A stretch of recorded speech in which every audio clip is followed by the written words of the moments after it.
Hello guys, yan magpapalit tayo ng breaker.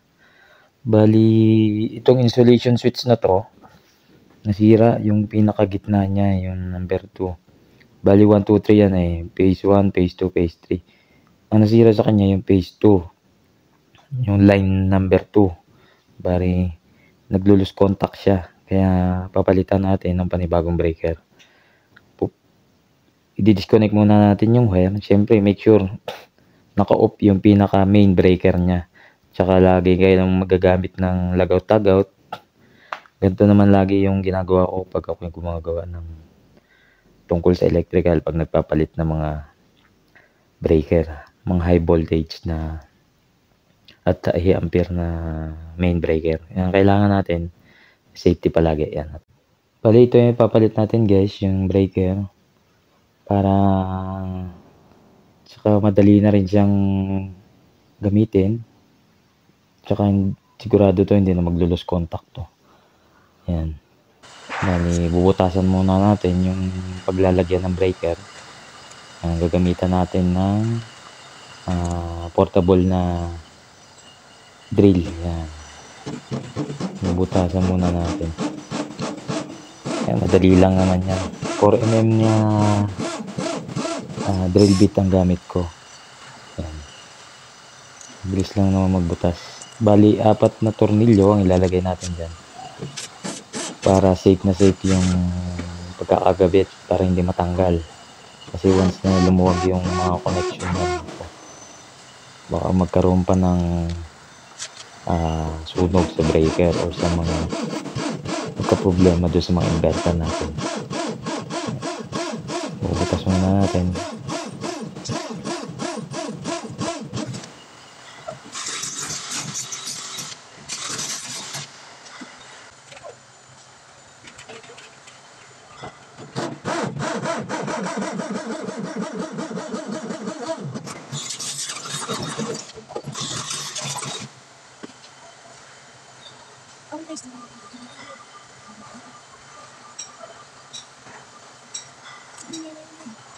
Bali ito guys, lalagyan na natin ng tornilyo. Ayan.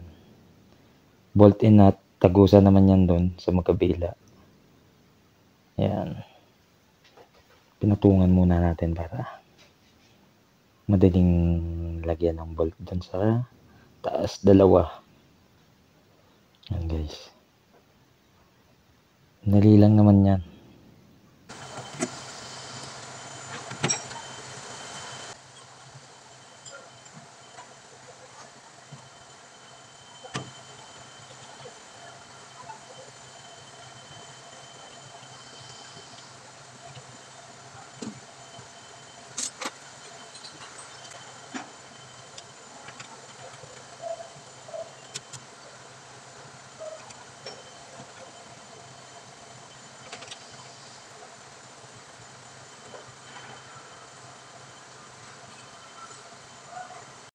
Tapos ito guys, itatap na natin yung connection niya, yung mga line 1, line 2, yung mga cable. I-terminate na natin.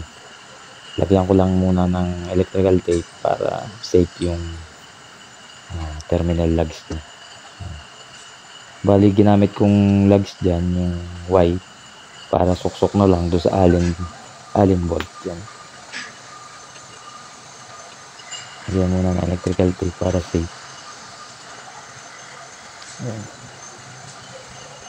Pati yung sa load nya, yan yung mga papunta na ng breaker, distribute na yan sa mga inverter. Pagpunta nyan doon sa load nya, may mga breaker pa rin yan sarili-sarili yung inverter natin. Saka yung mga contactor, yung PLC, meron pa rin yan para safety yung ating electrical. Yan.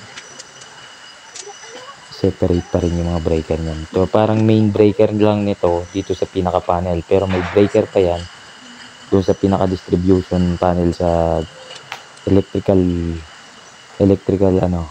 room. Meron pa rin yan, may breaker pa rin dito. Bali yan guys, kinakabit na rin natin para make sure laging mahigpit yung pagkaka-retight nyo ng electrical natin. Yan ang bolt, yung allen ng gamit yun. Kailangan retight na retight para walang lost contact para hindi rin mag high ampere, kasi pag may lost contact may high ampere yan, mataas yung amperahe.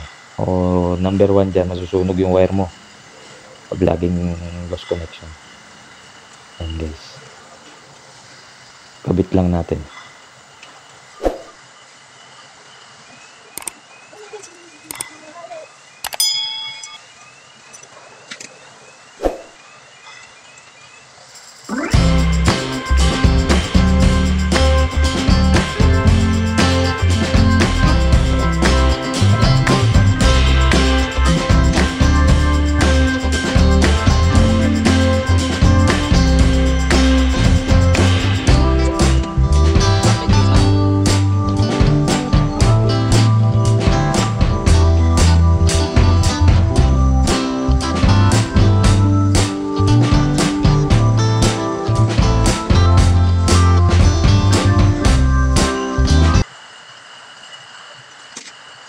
Yan guys, na-retight na lahat yung mga tornilyo tsaka allen dito sa line side tsaka load side ng breaker. Bali, ang gagawin lang dito ulit, double check lang kung may continuity. Yan, naka-on yung breaker mo. Titingnan lang natin kung may continuity yung bawat line. Yung line 1, line 2, line 3. Kung continuity check lang natin ng gamit yung multi-tester. Tsaka yung shorted, kung shorted yung breaker natin, yung kung merong nagkamaling wire sa load side niya na papunta sa line, sa ibang line, makikita din yan. Yan. Mula muna sa line 3, 0.2, okay naman. Line 2 naman, 0.2, okay din. Tapos line 1, 0.2 din. Yan. Tapos grounding, yan, check, double check na rin. Yan, bali i-off muna natin yung mga yung load na breaker, yung papunta ng mga inverter, kasi may resistance na mababasa doon pag kinuna mo siya ng shorted dun sa load side niya. Bali, off mo muna lahat ng breaker. Yan, off muna lahat ng breaker para ma-check natin yan kung walang shorted. Yan. Line 3 papunta ng line 2, yan. Line 1 papunta ng yan. Yan, wala naman. Yan. Spacing niya yan, yung wala naman. Bali, hindi naman siya shorted. Yan, kasi paste lang yan. Paste line 2, line 3, wala. Bali yan, yes. Wala naman. Grounded, wala din. Hindi naman siya grounded. Bali yung voltahe, yun yung i-on ngayon.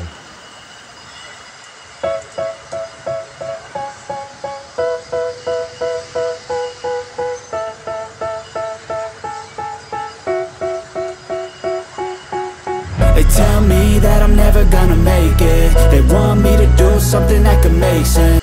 Yan, bali guys, i-off muna natin yung breaker bago buhayin yung voltahe. Yung pinaka 440 volts. Yan, kukunan muna natin ng voltahe yan pag nabuhay na dun sa pinaka electrical panel. Yan. Bali, yan, kukunan na natin at 440 volts. Yan. Line 1, line 2. Ayan, 439 meron. Line 2, line 3. Ayan, 444. Ayan, meron. Line 1, line 3. Ayan, 444 din. Bali, meron lahat yan. I-on na natin. Yun, meron. Ayan. Bali, kukunan din yung baba. Line 1, line 2. Ayan, 440. 138. Line 2, line 3 meron. Line 1, line 3 meron din. Yan, bali okay na yung voltahe natin.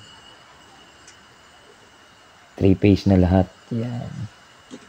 Tapos i-on na lahat ng breaker ng mga inverter tsaka PLC tsaka yung sa mga contactor, ayan, sa mga motor, on muna yan lahat. Ayan. Para make sure lang lagi na may lagout-tagout kayo sa pinaka main breaker ng electrical panel. Ayan. Bali yan guys, ayan. Tapos na yan, bali ipapakita na lang yan yung mga load na pinaka breaker natin. Yan yung mga inverter, yung PLC, tapos yan yung mga breaker niya. Ayun yung sinasabi ko kanina. Yan, maraming salamat sa inyo sa panonood. Sana marami kayong natutunan. Thank you.